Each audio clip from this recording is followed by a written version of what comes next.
Olá a todos e bem-vindo a este vídeo Cultivar durante pandemias. Como cultivar comida em tempos de crise e quarentenas com foco na hidroponia. O meu nome é Henrique Sanches e esta apresentação foi feita por eu e o meu colega Martim Bastarachea dentro da organização Ponic Labs em março de 2020. Como sabem, estamos atualmente a viver uma mesma pandemia, não é? É uma situação nova, difícil de prever, mas nós achamos importante que dêssemos ao mundo um pouco a nossa experiência em termos de cultivo. Pessoalmente, eu, o Henrique, tenho vários anos de experiência dentro do cultivo sem terra, como é a hidroponia, a aquaponia e hidroponia orgânica, e achamos que poderia ser interessante um pouco para as pessoas ficarem inspiradas a cultivar um pouco dentro da sua casa e usar um pouco a experiência que estamos a viver para começar algo novo. Começando a apresentação com esta pequena frase de Peter Brian Medawar que diz: um vírus é um pedaço de ácido nucleico rodeado de más notícias. Eu escolhi esta frase um pouco para nos lembrar que sim, o vírus é uma coisa assustadora e pode trazer más notícias, mas também é uma oportunidade de mudarmos comportamentos e, nesse sentido, vem esta apresentação trazer informação para que vocês possam efetivamente pensar em cultivar a vossa própria comida, tendo em conta o panorama onde nos encontramos atualmente. E há muitas formas de cultivar a nossa própria comida. Podem ver aqui onde escrevi e desenhei um pouco as formas principais relevantes para esta apresentação, as formas diferentes de poder cultivar comida. A que já devem conhecer é o cultivo com terra, também conhecido como geoponia, onde há duas formas principais. A primeira é o cultivo intensivo, que toda a gente conhece. São as grandes extensões de terra de monocultura com grandes tratores que produzem quase toda a comida que consumimos atualmente. Depois temos também o cultivo mais tradicional, que agora está um pouco a voltar, por assim dizer, que é o cultivo biológico, ecológico e orgânico, onde também se enquadra a permacultura. Pronto, que é um cultivo mais pequeno, com menos produção, um pouco mais lento também na sua própria produção, mas mesmo assim relevante. Depois, as várias formas de cultivo onde eu tenho mais experiência é o cultivo sem terra, conhecido como hidroponia. Dentro desses dois cultivos, desse cultivo de hidroponia sem terra, há duas formas principais. A primeira é a hidroponia mineral, que é a forma mais conhecida que se produz atualmente. Dentro da hidroponia mineral temos a forma ativa, onde se injeta energia e oxigênio para melhor distribuir os nutrientes, e uma forma mais passiva, que conserva mais energia. Depois, dentro da hidroponia, temos também a hidroponia orgânica. É uma forma mais recente de cultivo, ainda bem na fase de experimentação, mas dentro da hidroponia orgânica temos a maior componente, que é a aquaponia. E a aquaponia vem ao de cima em comparação com todas as outras formas de cultivo, porque precisamente permite a produção de peixes para consumo, ou seja, de proteína animal, conjuntamente com a produção de plantas. Isto, claro, usando os resíduos dos peixes e transformando-os para a produção, para nutrientes que as plantas possam então consumir. Como curiosidade, temos aqui que há duas formas principais da aquaponia. A forma acoplada, onde todo o fluxo de água e de nutrientes está sempre a andar à volta, por assim dizer, e é um pouco reservada a produções mais pequenas. E depois a forma desacoplada, que é uma forma ainda emergente. Ao separar várias partes do fluxo, consegue-se ter uma produção maior e mais consistente. Agora sim, temos então duas formas de produção em hidroponia orgânica mais emergentes, mais experimentais. Uma delas é a bioponia, que utiliza resíduos orgânicos dentro de um contexto de cultivo sem terra para produzir as plantas. E depois temos a antroponia, neste caso utilizando a urina humana processada, que também, como a aquaponia, pode ter uma componente acoplada ou desacoplada, como vamos ver mais à frente. Nesta apresentação vamos dar prioridade ao cultivo sem terra pela sua eficiência em tempo de cultivo e pelas poupanças no uso da água. A forma de cultivo sem terra é uma forma mais rápida porque as raízes das plantas não precisam de gastar tanta energia e tempo para fazer com que as suas raízes cresçam à procura da água ou dos nutrientes que na terra poderiam não estar tão facilmente acessíveis. E normalmente num cultivo sem terra esses nutrientes estão muito mais acessíveis e por isso a planta não precisa perder tanta energia e tempo à procura dos mesmos. Um pouco para enquadrar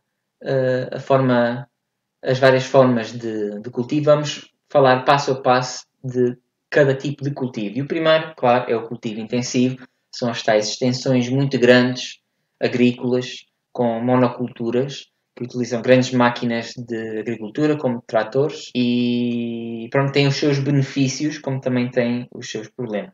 De forma geral, o que é assim, mais importante de saber no cultivo intensivo é que precisa de bastante energia e extração mineira na colheita dos nutrientes que são então colocados na terra para esse cultivo.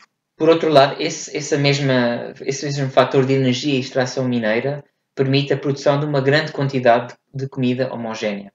Temos aqui, por exemplo, o processo Haber-Bosch, que, utilizando energia e combustíveis fósseis, extrai o azoto da atmosfera para uma forma sólida que pode ser incluída na terra. Depois temos a extração mineira de outros fertilizantes, de outros minerais, que também precisam de energia.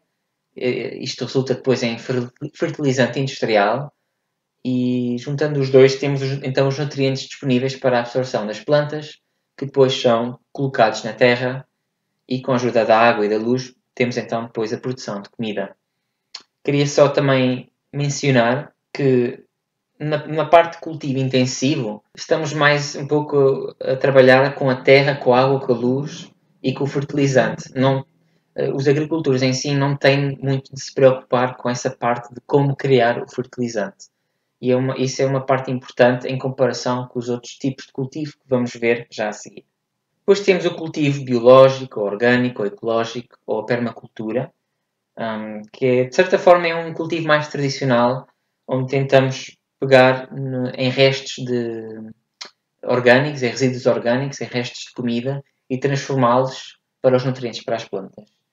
Esta foto aqui é uma foto de uma quinta orgânica que eu fui visitar em Bristol, na Inglaterra, e como podem ver é muito diferente de um cultivo intensivo.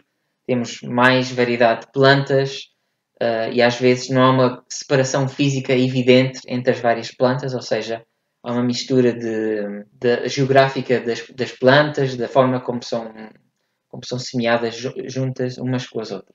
Pronto, a grande diferença deste cultivo biológico é precisamente que estamos a reciclar um pouco resíduos e restos para nutrientes para as plantas e utilizamos micro-organismos que se encontram presentes naturalmente na terra e os processos biológicos que eles utilizam para transformar os tais resíduos orgânicos em nutrientes para as plantas. E no cultivo biológico, esse processo às vezes pode não estar exatamente onde as plantas estão a crescer. Ou seja, a preparação dessa terra com os nutrientes e com os micro-organismos pode ser feita em separado e depois mover então a terra para o sítio onde queremos cultivar as plantas, ou pode ser feito ao mesmo tempo. A grande diferença neste cultivo biológico em comparação com o anterior é que temos um fator tempo superior na transformação dos restos de comida em nutrientes e também um trabalho manual superior, precisamente porque as quintas também costumam ser mais pequenas,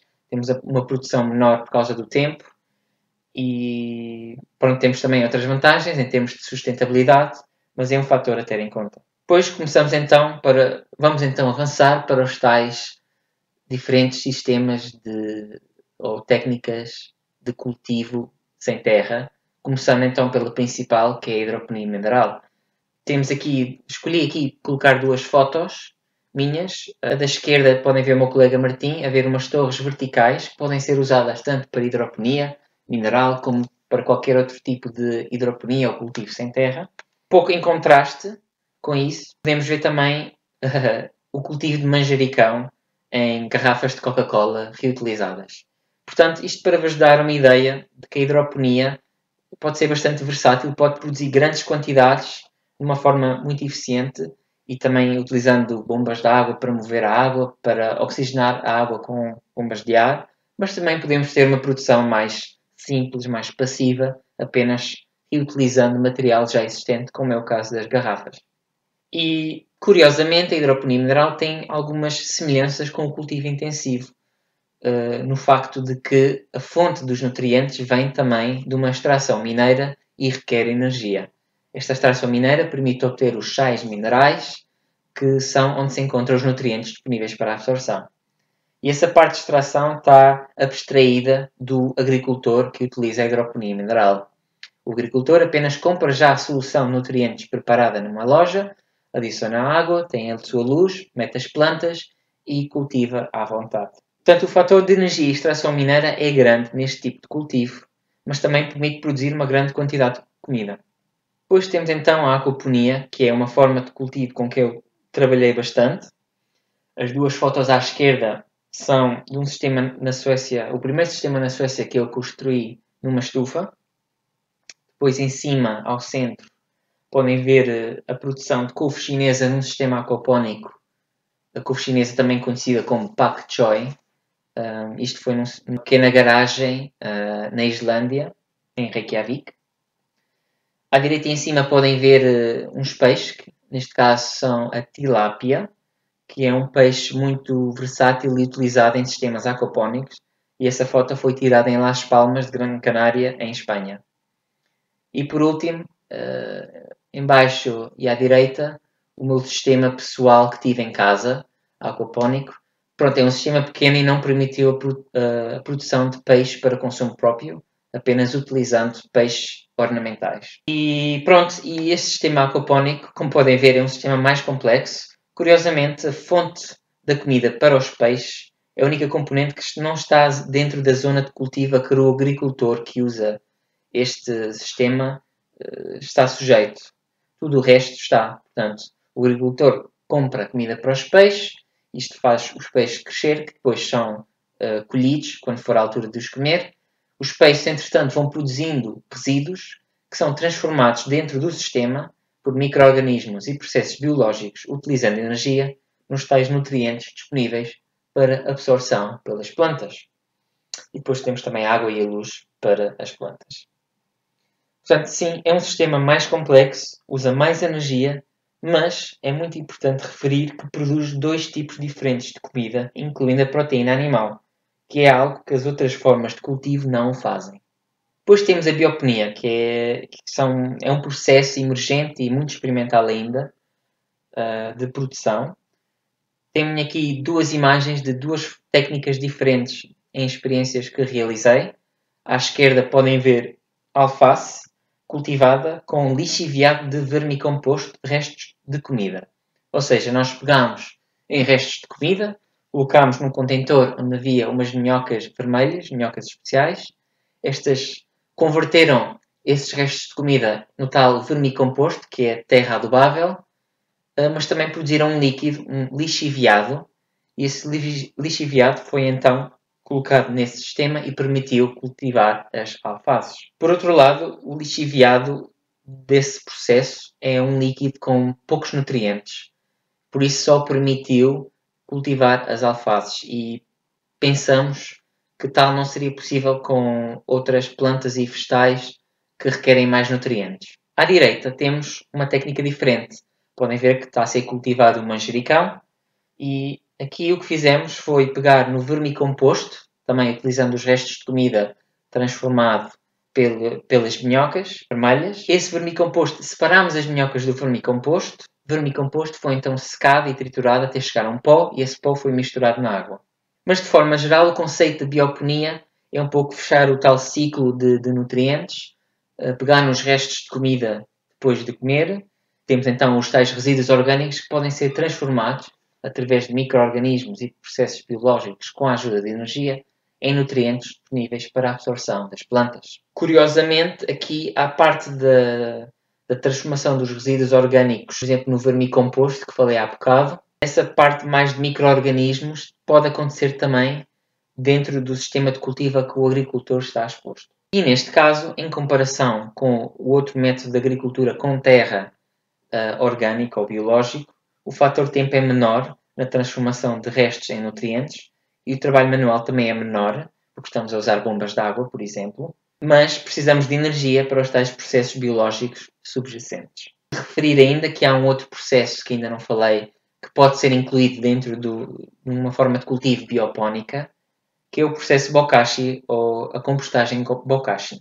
Nesta forma de compostagem, nós pegamos nos restos de comida e adicionamos a um contentor e adicionamos uns micro-organismos específicos que se chamam micro-organismos efetivos, e estes fazem uma fermentação anaeróbica, ou seja, sem oxigênio, dos restos de comida e produzem também uma terra adubável e também um lixiviado, que em teoria poderia ser utilizado também neste processo biopónico. Só que, como já referi, eu não tenho muita experiência em utilizar processos de compostagem Bokashi, portanto vou-me focar apenas, mais à frente, nos outros processos que tenho mais experiência. Um pouco aqui também para explicar melhor as duas tais experiências que realizei na bioponia. Tenho aqui um asterisco nos restos de comida, só para vos referir que num processo de vermicompostagem não se pode adicionar qualquer resto de comida, qualquer resíduo.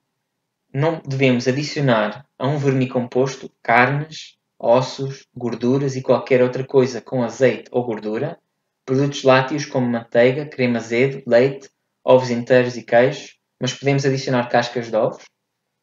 Também não podemos adicionar salsas enlatadas, manteiga de amendoim e outros alimentos processados. Também não devemos adicionar alimentos cítricos como limões, limas e laranjas. Cebolas e alhos também não. Alimentos picantes como os pimentos picantes também não devemos adicionar. Cortes do jardim que tenham sido tratados com pesticidas também não devemos adicionar. Claro, plástico, metais, vidros e outros materiais não biodegradáveis não devemos adicionar. Sabão também não. Papel com um acabado brilhante ou tinta de cor também não devemos adicionar. E por último, não devemos adicionar ervas venenosas, carvalho ou sumagre ou outras plantas venenosas. Mas pronto, entrando agora em detalhe nas duas formas que realizei experiências. A primeira, a tal com a alface, pegámos nos restos de comida, colocámos no processo de vermicompostagem com as minhocas vermelhas, recolhemos o lixiviado que elas produziram, filtramos os sólidos desse lixiviado até ficar só mesmo com o líquido e então adicionamos esse lixiviado ao sistema biopónico e depois ajeitamos só o pH do sistema. A outra experiência que realizámos, também com o processo de vermicompostagem, mas desta vez separámos o vermicomposto das minhocas, esse vermicomposto colocámos num forno a aquecer a 105 graus e triturámos até chegar a um pó fino. Esse pó depois foi adicionado ao sistema biopónico.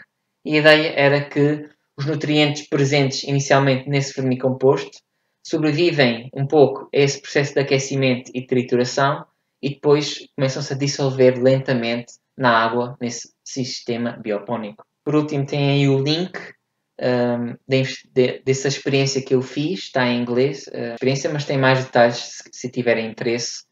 Por exemplo, a quantidade de plantas, a quantidade de pó que foi adicionado, o tempo da experiência, etc. Depois temos a antroponia, que foi um dos meus grandes focos de investigação, hobby, por assim dizer, de experiência. Mas antes de começar, quero realçar que a antroponia é um campo muito recente e com risco. E o conhecimento que eu gerei através das minhas experiências não foi revisto por pares científicos num contexto académico ainda. Por isso, se tiverem interesse em fazer a antroponia, devem proceder ao vosso próprio risco. Mas temos aqui várias imagens das várias experiências que realizei. À esquerda foi uma das primeiras experiências que realizei, um cultivo com alface, com a urina tratada. Ao meio temos manjericão, num sistema de antroponia desacoplado, ou seja, enquanto que na foto da esquerda, com a alface, temos a tal urina já tratada e processada, sempre a recircular continuamente com uma bomba de água através do material de suporte onde se encontram as plantas. Na foto do meio, com o manjericão e outras ervas, temos uma separação física onde à direita, não sei se conseguem ver bem, mas há um pequeno funil, então a urina processada é colocada aí para ser convertida através de micro-organismos numa forma, ou os nutrientes que sejam convertidos numa forma mais absorvível pelas plantas e só depois, uma vez por semana, há uma bomba que é acionada e que transporta essa tal urina já pronta para as plantas e processada para a componente onde já só se encontram as plantas. Tenho também uma foto, pronto, de urina processada, só para verem que se consegue cultivar bastante com pouca urina. Essa era a quantidade de urina que se adicionava no contexto semanal numa das experiências, num pequeno frasco de comida. No canto superior direito temos experiências com couve chinesa e com pepino, também a antroponia. E por último, no canto inferior direito, foi o primeiro sistema construído, que foi o maior sistema numa estufa, com várias técnicas diferentes de cultivo, mas sempre em antroponia. E aí foi possível cultivar pepino, morangos, alface, ervas aromáticas e tomates. Pronto, de forma geral, aqui o conceito, como já referi, é pegar na urina humana processada e através de micro-organismos e processos biológicos e de energia, ter os tais nutrientes disponíveis para a absorção pelas plantas, que depois são colocados no sistema antropónico. Neste caso, o agricultor não tem toda a parte de processamento da urina junto com as plantas, é só parte desse processamento que se encontra perto das plantas, ou não, se for num sistema desacoplado, por exemplo, não está tudo junto, está tudo com um desfazamento temporal e físico. Referir que o fator tempo, em comparação com o cultivo em terra, biológico, é também menor na transformação dos restos em nutrientes e o trabalho manual também é menor. Por outro lado, também precisamos da tal energia para os tais processos biológicos. Entrando um bocadinho mais em detalhe, para quem tiver interesse, temos aqui as várias etapas do processo antropónico. Um asterisco encontra-se aqui na urina humana para referir que só devem usar a urina humana de uma pessoa com bastante saúde e devo referir também, se possível, de sexo masculino, porque com o sexo feminino temos o risco, às vezes, de haver contaminação com sangue. Mas pronto, se uma pessoa tiver atenção, é possível também usar do sexo feminino. E também de referir que essa pessoa saudável não deve estar a usar medicamentos ou hormonas, porque, pelo menos para mim, ainda não é claro o risco que existe desses medicamentos hormonas de irem com a urina até às plantas e depois nós consumimos essas plantas e poder haver algum risco de saúde associado.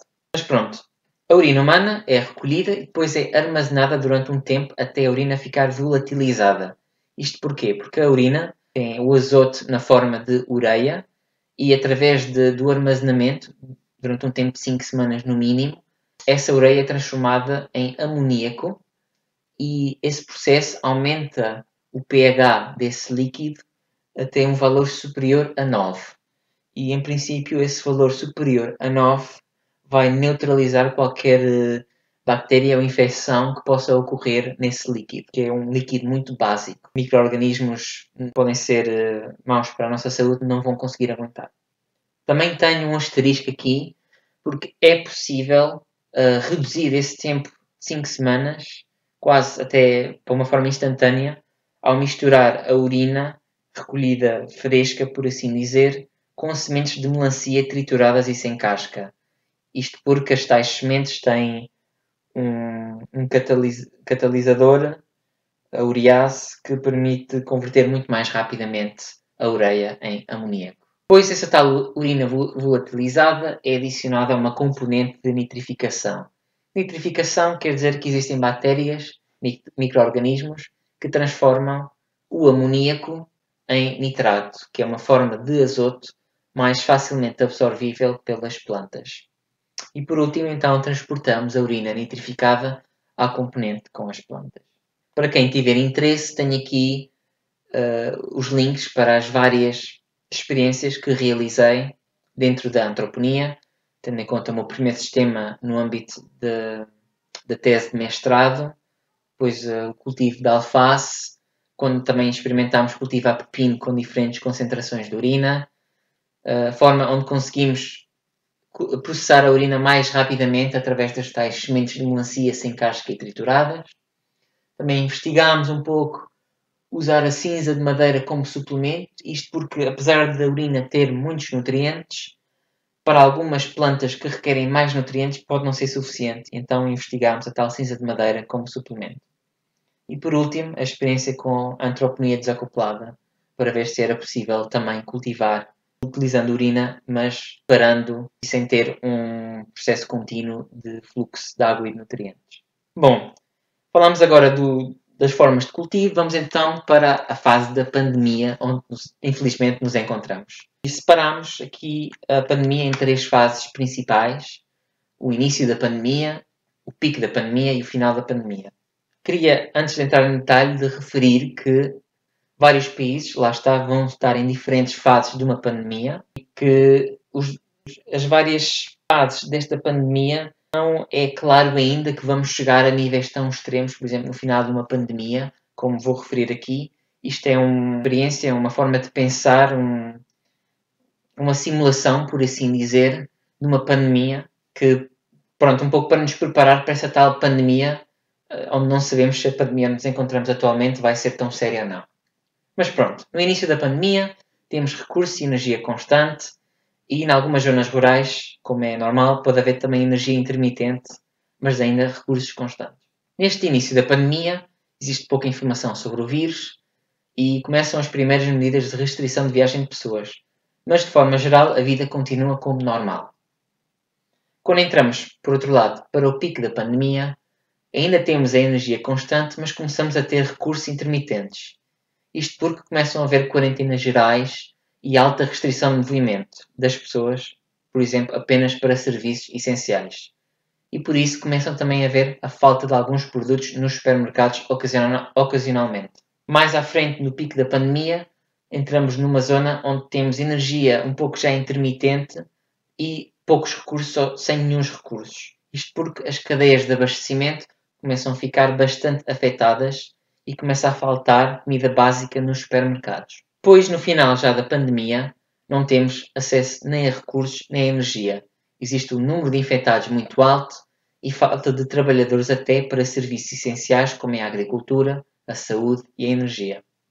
Por outro lado, já se vê a luz ao fundo do túnel e começa a recuperação da sociedade.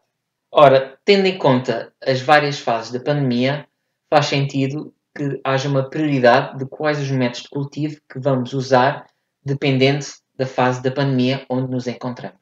Se temos recursos e energia constante, podemos então realizar aquaponia, hidroponia mineral ativa, bioponia e antroponia. Se há energia intermitente e recursos constantes, podemos então fazer a hidroponia mineral passiva. Isto quer dizer que não precisamos de usar tanta energia e podemos usar só os sais minerais para a hidroponia. O que é que estes métodos de cultivo se encontram no início? Bom, se temos acesso a recursos constantes, isto quer dizer que podemos ir comprando comida para os peixes, e isto quer dizer que também podemos ir comprando as tais soluções minerais para a hidroponia mineral, e se temos a energia constante, podemos fazer a bioponia e a antroponia à vontade. Mas quando chegamos ao pico da pandemia, começamos já a ter menos recursos. E aí o foco é mais na bioponia e antroponia. Ou seja, vamos consumindo os recursos que já compramos, claro, mas vamos já transformando restos de comida e a urina, por exemplo, em soluções de nutrientes que podemos depois usar para o cultivo biopónico e antropónico, respectivamente. Se ficamos já sem recursos disponíveis, se os supermercados estão fechados ou se há muito pouco recursos disponíveis e temos apenas a tal energia, mas que de vez em quando falha por qualquer razão, então podemos então realizar, por exemplo, a hidroponia desacoplada e uma bioponia passiva. No caso da antroponia desacoplada, isto quer dizer o quê? Quer dizer que nos poucos momentos que temos acesso à energia, vamos utilizar essa energia para transformar a urina numa solução de nutrientes com os nutrientes absorvíveis pelas plantas, para depois, quando fiquemos sem energia, possamos adicionar ao sistema. Por outro lado, a bioponia passiva, isto quer dizer que quando há energia, vamos então conseguir os tais lixiviados, ou então transformar o vermicomposto em pó, e depois vamos adicionar esse líquido às plantas, se bem que não há uma garantia que funcione muito bem sem a adição de oxigênio. E claro, ainda com energia intermitente, devemos começar já um cultivo de agricultura biológica, orgânica, ecológica, etc. Contudo, no final da pandemia, já não vai haver nem recursos nem energia, e então aí o foco da produção deve ser na permacultura, na agricultura biológica, ecológica e orgânica. Presume-se que o fim de uma pandemia seja um período de grande stress na sociedade e com muito poucos recursos acessíveis. E aí não há cultivo sem terra que nos valha. Temos mesmo de voltar às raízes, por assim dizer, e utilizar estes métodos mais tradicionais. Cultivo em terra. Pronto, vou aqui também falar um pouco, passo a passo, do que é que podemos sugerir que vocês façam em cada etapa da pandemia para vos preparar para o tal cultivo.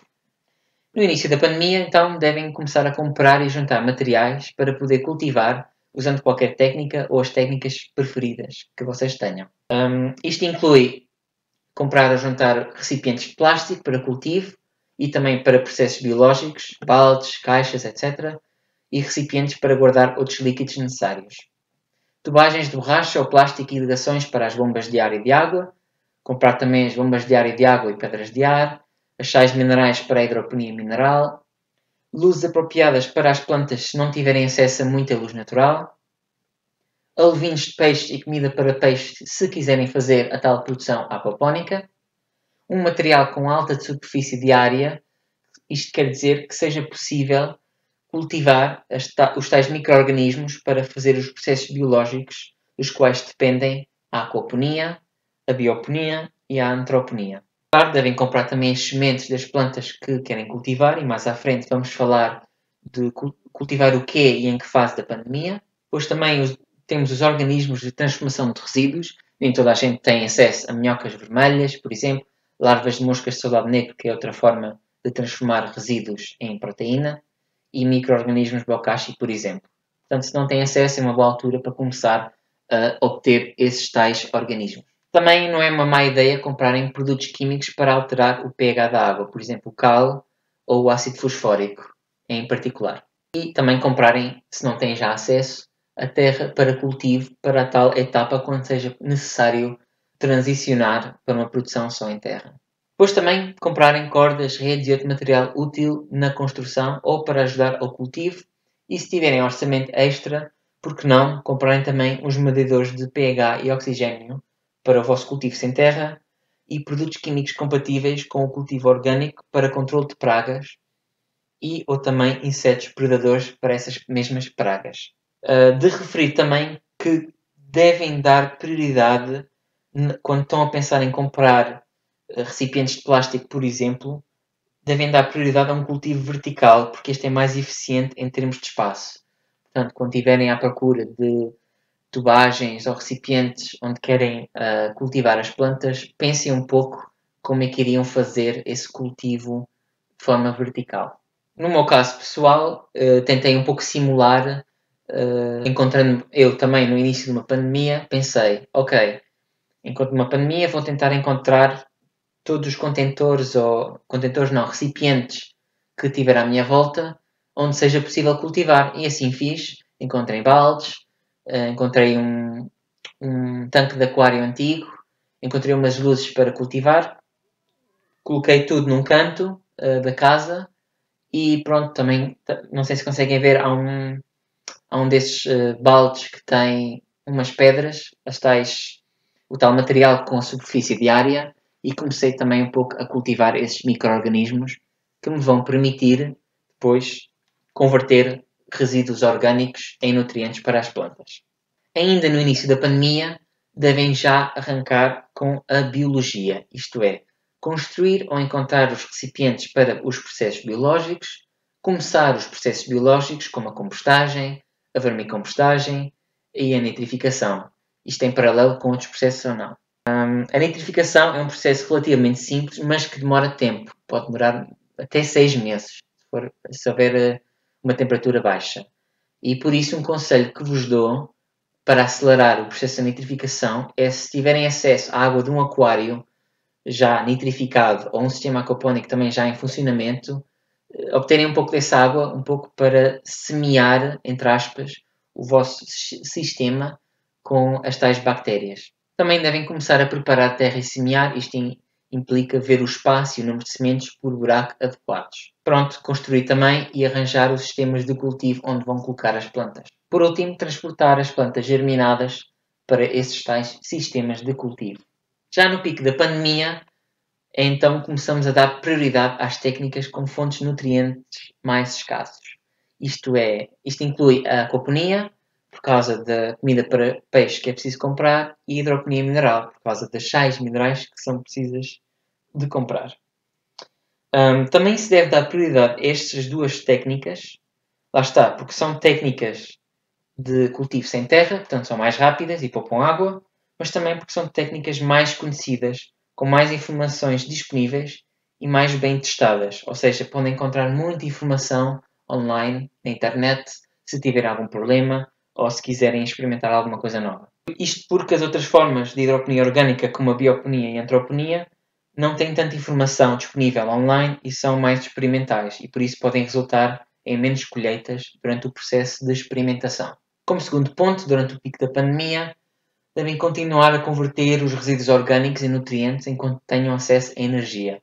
Isto é, converter os restos de comida em lixiviados e em vermicomposto, seca em pó, e converter a urina humana em urina processada nitrificada, para então, quando começarem com o sistema biopónico e antropónico, já terem as coisas prontas. Devem também começar a semear já em composto que tenham produzido, vermicomposto, composto bokashi ou terra que tenham comprado. E por último, devem consumir finalmente a proteína animal que têm dos peixes que estão a produzir. De referir ainda que estas formas mais tradicionais de cultivo em terra, que ficam aqui mais para o final, porque usam a terra, economizam menos água e demoram mais tempo a crescer. É só mesmo por causa disso. Já no final da pandemia, então aí sim vamos dar prioridade às técnicas ainda com fontes de nutrientes mais escassos, que agora, como já gastámos a comida para os peixes em teoria e as sais minerais, vão ser os lixiviados de vermicompostagem, o pó de vermicompostagem, os lixiviados de compostagem bokashi e a urina processada e nitrificada. E depois então vamos já proceder ao cultivo máximo em terra. E por causa disso devemos prestar a máxima atenção a pragas de insetos ou fungos, porque na terra estes insetos ou fungos têm mais sítios para colocar ovos ou expandir-se sem que consigamos ver e de repente aparecem as pragas e não sabemos bem o que fazer. Portanto, temos de ter um olho bastante atento. E se ainda tivermos a água restante dos outros processos, ou seja, os processos aquapónicos, hidropónicos, minerais e hidropónicos orgânicos, já colhemos todas as plantas e ainda temos a água, podemos usar essa água para regar a terra onde estamos agora a cultivar ao máximo. Antes de proceder para a próxima fase, vou só referir aqui que há várias habilidades que são úteis que vocês comecem a investigar e a aprender. Estamos a cultivar. A primeira delas é como conservar as colheitas que vocês fizerem a longo prazo. Isto porque podem de repente cultivar muitas coisas de um só tipo e querem guardar para depois, ou porque pode acontecer que tenham muito espaço disponível e cultivaram demasiado. Aqui algumas das formas de conservar que se nos ocorreu mencionar-vos é secar, congelar, fermentar, escabechar e conservar em vinagre. Por outro lado, podem também começar a investigar vocês as várias fontes alternativas e seguras de nutrientes, porque as fontes que nós vos falamos não são todas as possíveis, claro, são apenas as fontes que nós já temos alguma experiência e sabemos que funcionam, mas pode haver muitas mais que funcionem. Por exemplo, temos aqui a cinza de madeira, as larvas de mosca de soldado negro podem ser usadas para transformar restos de comida na tal larva, que é uma fonte de proteína que pode ser dada como comida para peixes. Depois temos as lentilhas de água e a azola, podem servir também para comida para peixes ou outros animais. Referimos aqui a outros animais porque poucos de vocês, mas ainda assim alguns, poderão ter acesso a uma pequena quinta com galinhas ou outros animais e podem também dar essa comida a esses animais.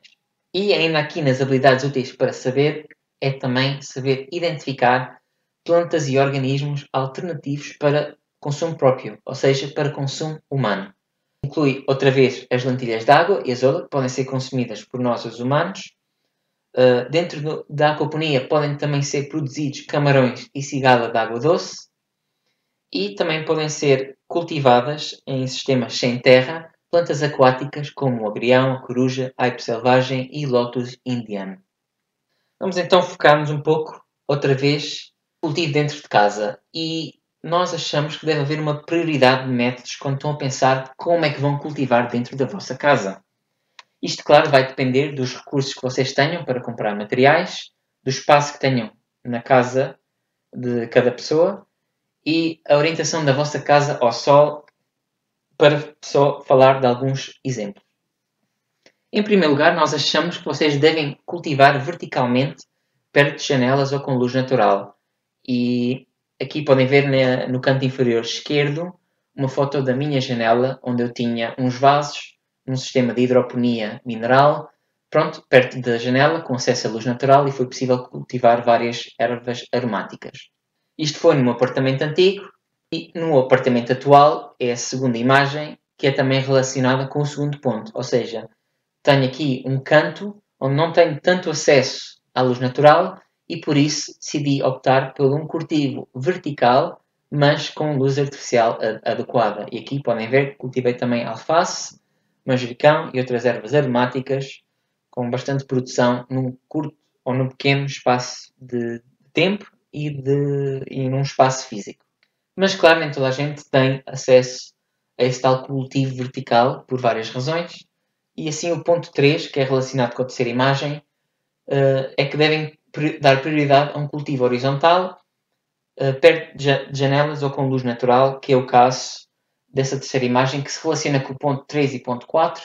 Era um sistema aquapónico que tinha, infelizmente muito pequeno e sem produção de peixe para consumo próprio, mas com produção de plantas, e parte desse sistema estava bastante perto da janela e tinha acesso a luz com abundância, e outra parte não tinha tanta luz, e então adicionei uma luz artificial adequada. E por último, o último método que devem dar prioridade, mas que não deixa de ser importante, é de usar qualquer recipiente, balde ou garrafa que possa reter água. E essa é mesmo a última foto que tenho, que é o cultivo de pimentão, ou paprika, também conhecido, numa garrafa de 1,5 litro, utilizando as tais sais minerais de hidroponia mineral. Como podem ver, produziu mesmo pimentos que foram possíveis de consumir. Pronto, não é a forma talvez mais esteticamente bonita de cultivar. Como podem ver, também há muita alga na parte da água, porque não protegi a garrafa da luz solar e essas algas, claro, roubaram nutrientes à planta.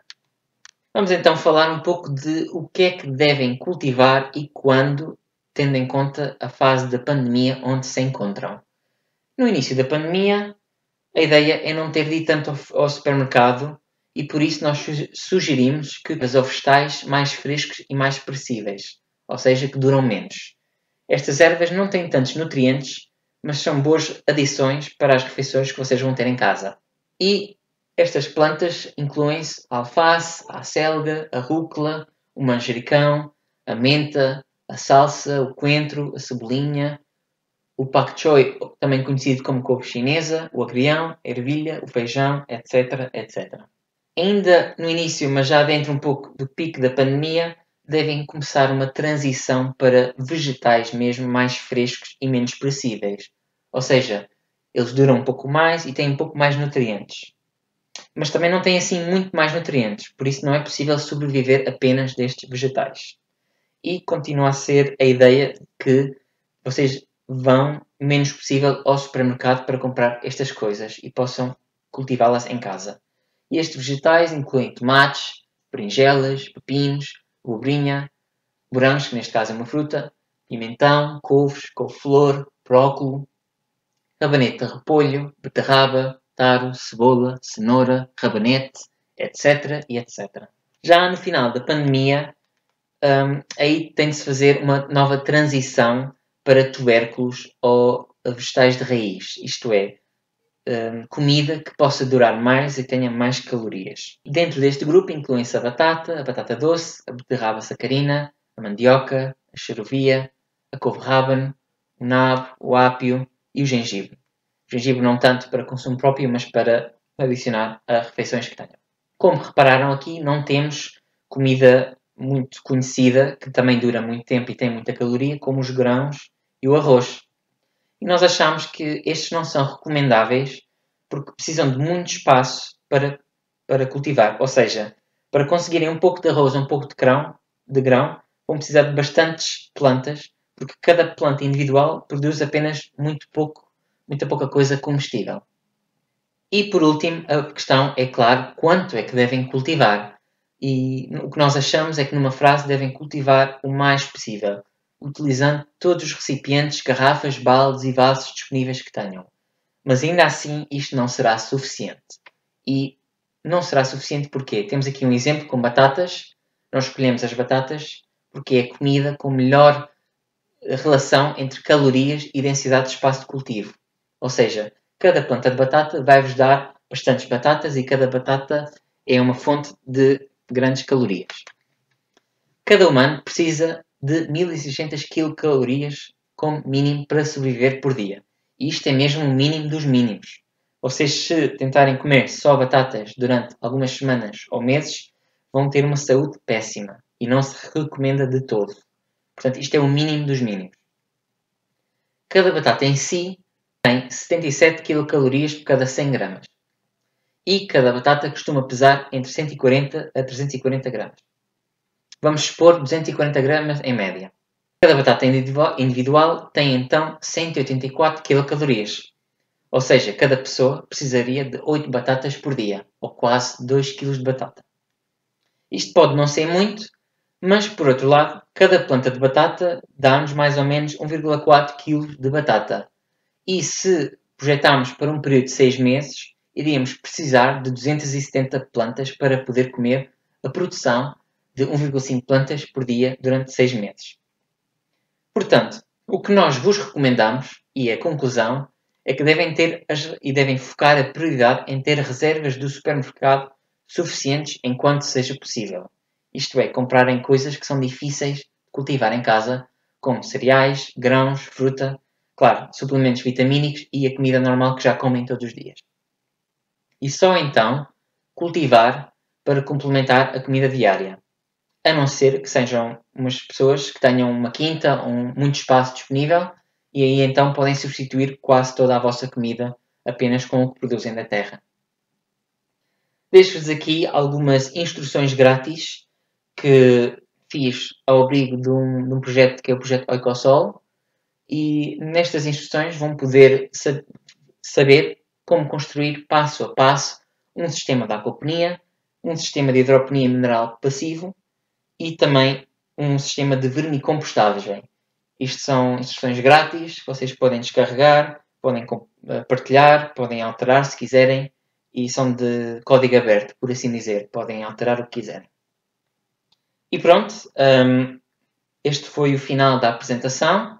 Estamos agora a viver, como sabem, uma pandemia e esperamos que este vídeo tenha sido de alguma forma inspirador para que comecem vocês próprios a cultivar na vossa casa, dentro do possível, um pouco também para começarem a aprender como é que funcionam estes vários diferentes tipos de cultivo, com terra, sem terra, e pronto, para que façamos destes momentos mais difíceis o melhor que consigamos. E com isso, espero que tenham gostado do vídeo e desejo-vos a todos umas boas colheitas.